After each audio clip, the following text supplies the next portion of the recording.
Some of the things we're making today, I wouldn't suggest permanently applying to your face, but you know, you do you. None of them.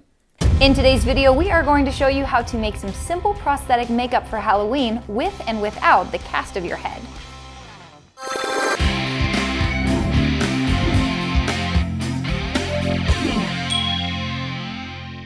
About a year ago, Callie did some makeup on me and Marc, our cameraman, that made it look like she had beat the heck out of us. Well, that was some fun. Today, we're gonna be showing you a little bit different style of makeup, prosthetics that can change the shape of your face or even add stuff onto them.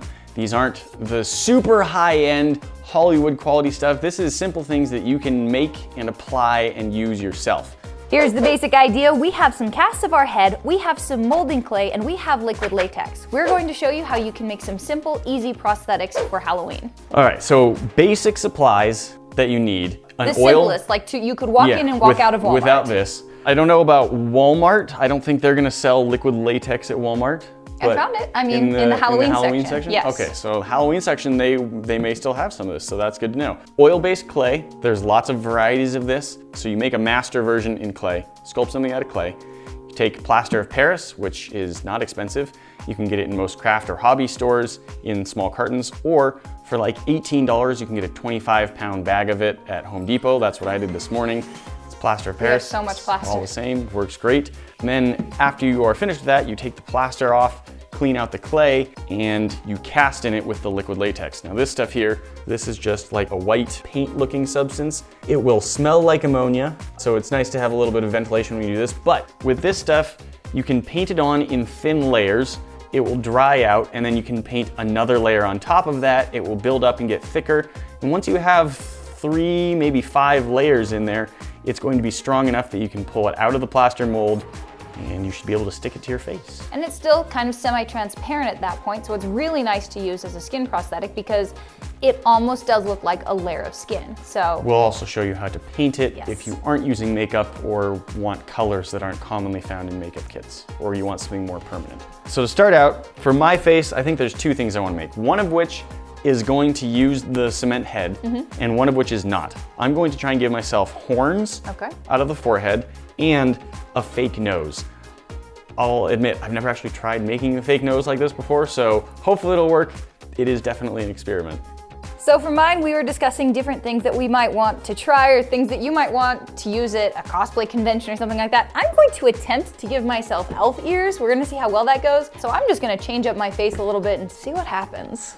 All right, so first step is we have to sculpt the masters. I'm gonna start with horns, and my horns are actually going to be, I'm just gonna make one, and it'll have a slight curve to it, and then for the 2 different sides, I'll just cast 2. One pointed one way, one pointed the other way, and they should look good. And then I'll sculpt that just on the table or a plate, and then the nose I'll sculpt on my nose. All right, I've got this little blob of oil-based clay.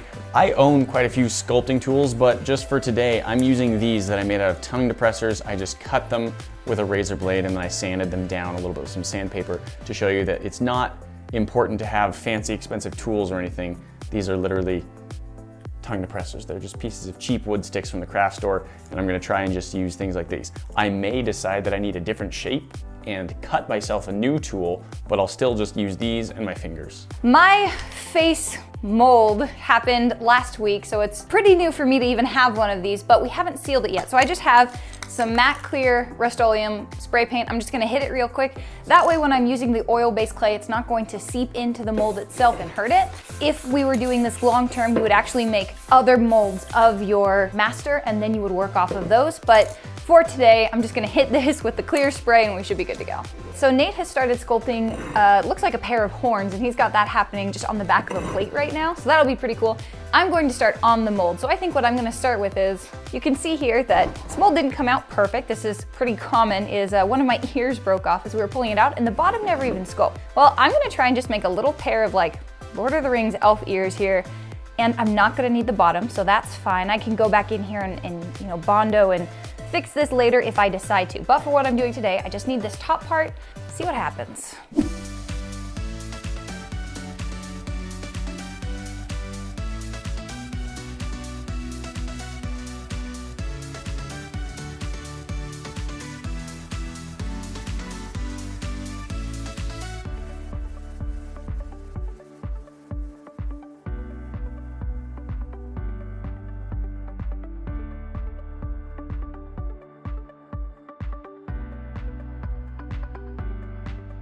I'm ready to put plaster on the two pieces, and for the one on my face, I'm just gonna make the plaster pretty thick. I'll start with a thin layer and get that to cover all of the details, but then I'll add some thicker plaster on top of that to just sort of make a block of it. For the horn, I'm gonna start with some thinner plaster, and I'm gonna make a barrier out of this cup that just goes around here.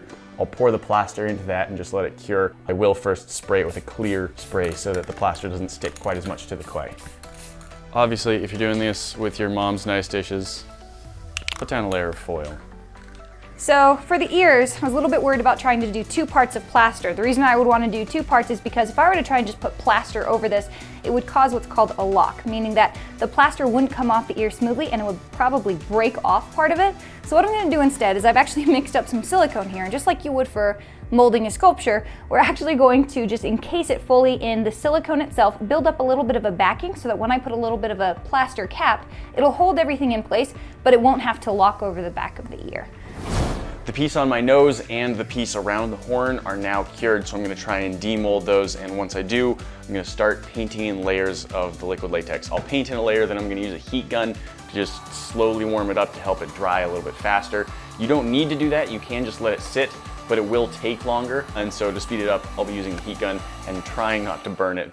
I've warmed up the mold just a little bit, probably about 100 degrees, and that's just to help the latex dry a little bit faster. So I'm gonna try and apply just a thin coat around all of the inside of this, try and get it nice even coverage, but not too thick, especially down at the very tip of the horn. I don't want it really thick because it will take forever to dry, and it's hard to get circulation down there for the air.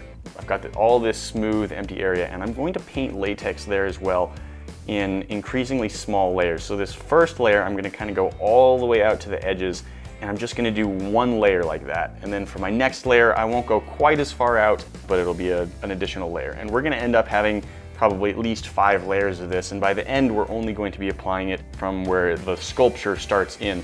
But this outside layer that I just painted on 1 layer of, that's going to help blend this in when we attach it to my face. It won't be as abrupt going from horn to my skin. That'll just give us a nice transition.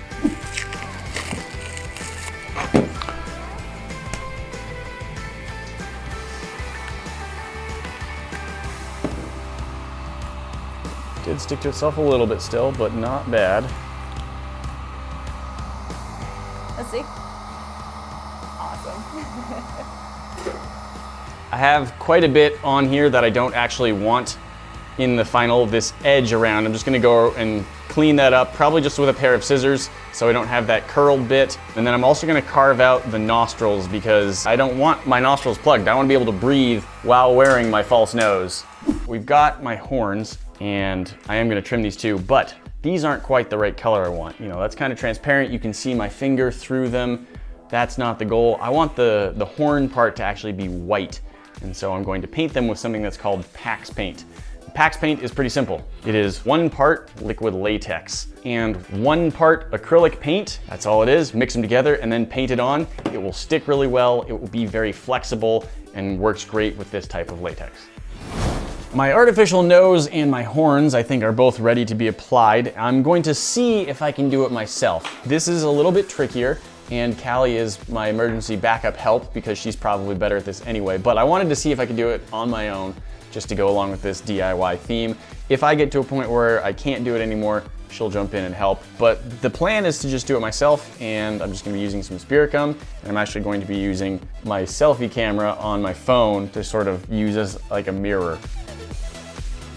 So far, looking pretty good, I think. So, cool thing about these is they are formed to fit your ear. This one you can see got a little bit wrinkled because it's so thin. But again, for my first attempt, I'm okay with it.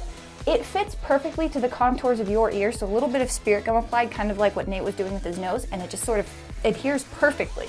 So this is a fantastic fit for a very, very thin ear. And yes, there's that fold, but I'm just not gonna worry about it right now because you can't see it face forward, so if my hair was down, it wouldn't be that much of a problem, so I'm gonna go ahead and apply the second one.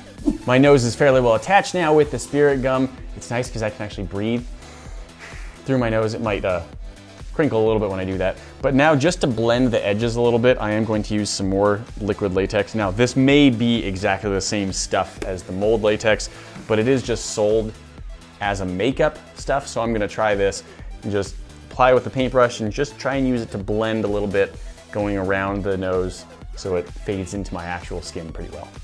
While I wait for that to dry, I am also going to go ahead and put my horns on. Same thing, gonna use the spirit gum, just stick them right on wherever it looks like they're gonna be good. So this is very similar to what we did in our special effects makeup last year, except this time I'm wearing elf ears. And Nate has horns and nose. It's very different, I lied. But we're gonna be adding some color to Nate's face. We need to make sure that his nose blends in, and I want those horns to actually look like they're growing out. They stand out quite a bit right now, and there is some curling going on at the edges. Callie's just gonna help me go in with a little bit more spirit gum and get those all laying as flat as possible before the blending starts.